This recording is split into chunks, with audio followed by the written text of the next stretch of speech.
We are in the full swing of things now with not only the Straw Hats, but the party goers joining the fight, including our giant co-captains and even Scopper. Yes, Scopper, which is super hype. We got another ancient robot joining the chat as well in Elbaf, and more happens in this crazy chapter, so make sure to stay tuned for that. Channel the Party King within and smash that like button if you enjoy seeing these One Piece reviews on the channel and want to keep them coming. Make this the video you join the Nakama if you haven't already by subscribing and hitting that notification bell so you don't miss future One Piece videos and updates.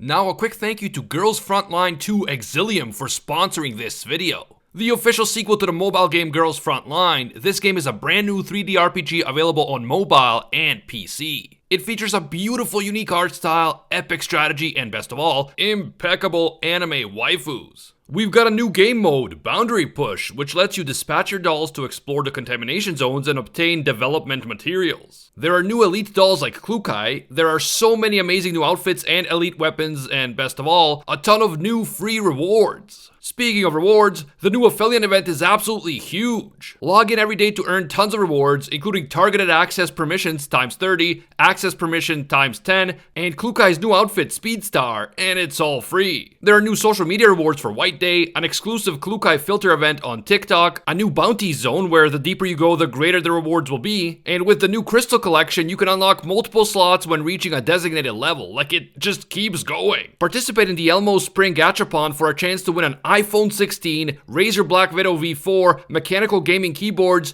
in-game rewards such as Collapse Piece X6480, Peritia's outfit Born Huntress, and the limited edition merch doll projector. The rewards just don't stop, so now is the best time to try Girls Frontline 2 Exilium. Try it out for free, just click the link in the description right now.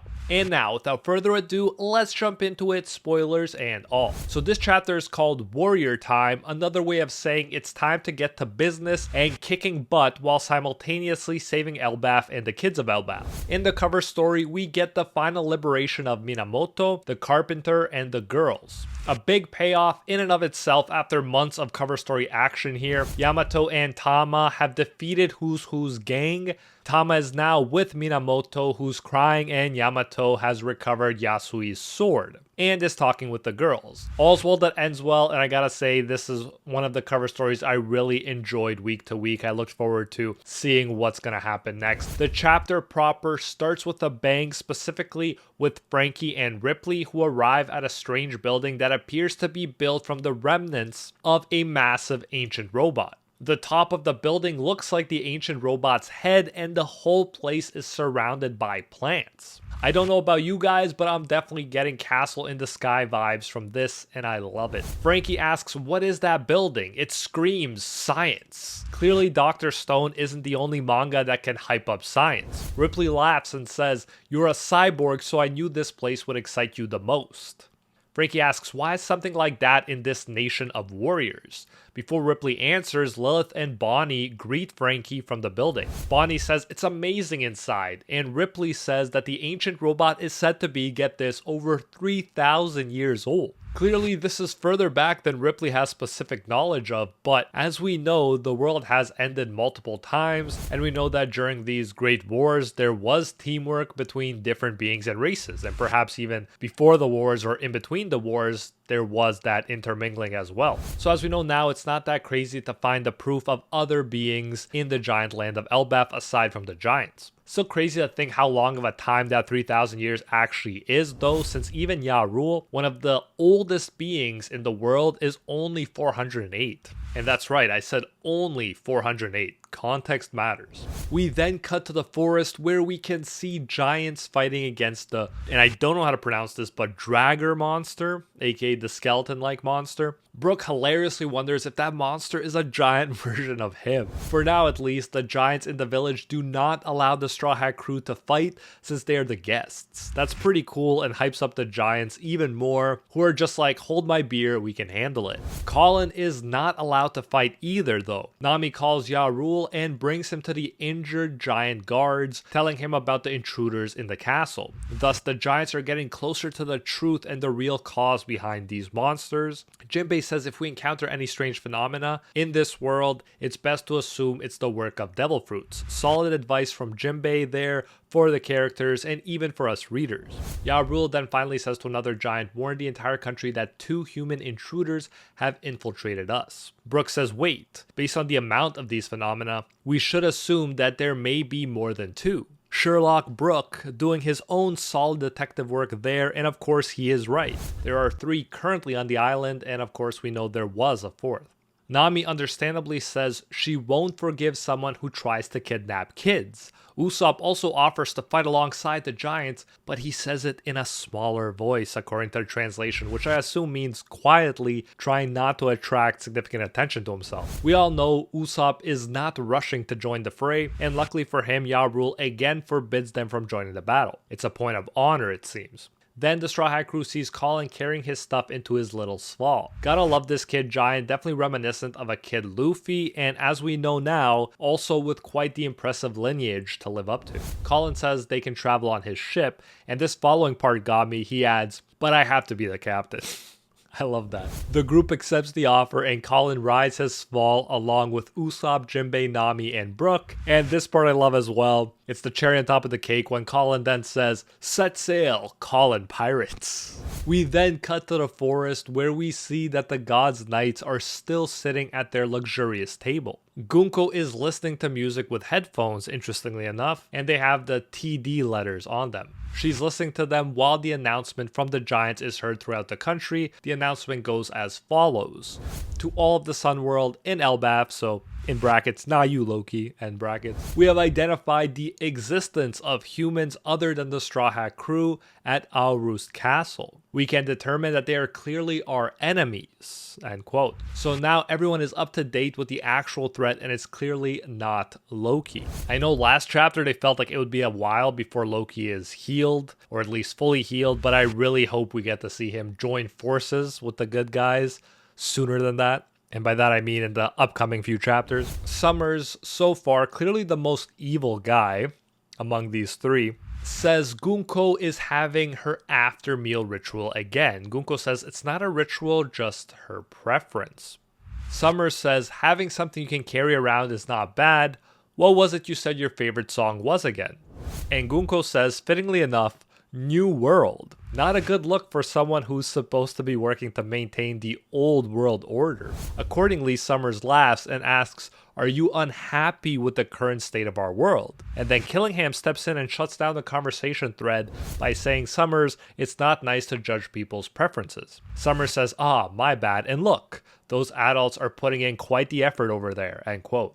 So if you watch my previous reviews, you know that based on Killingham's fruit, which is that of a mythical Kirin, I speculate he might not end up being as bad as you might expect a God's Knight to be, since Kirins are usually associated with good things. They traditionally symbolize good luck, the arrival of a sage or illustrious ruler, and even benevolence.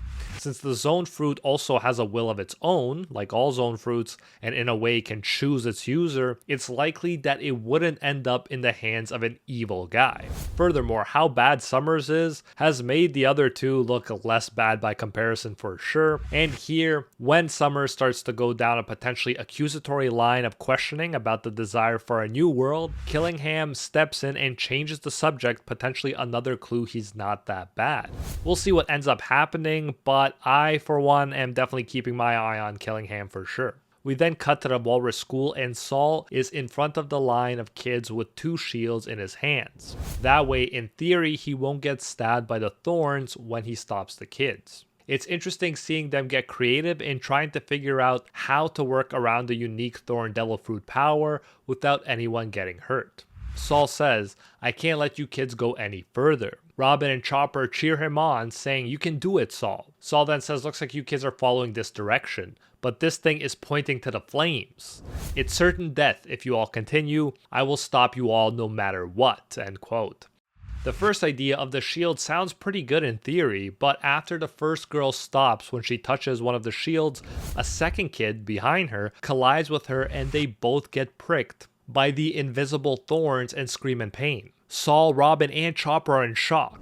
And it sucks to think that after all of the effort to save the kids, in a way Saul helped cause their pain here. It's exactly the kind of dark irony that the Twisted Summers loves to see. Saul then decides to use a rope to pull the kids at the back of the line one by one instead, but again, things don't go according to plan. This time it is because the Fenrir aka Wolf Monster attacks. The monsters are not just moving randomly, they're guarding the kids, not allowing anyone to stop them. So as you can see, between all of these different powers at work, it's gonna be very hard to save the kids. We cut again to the village and the forest.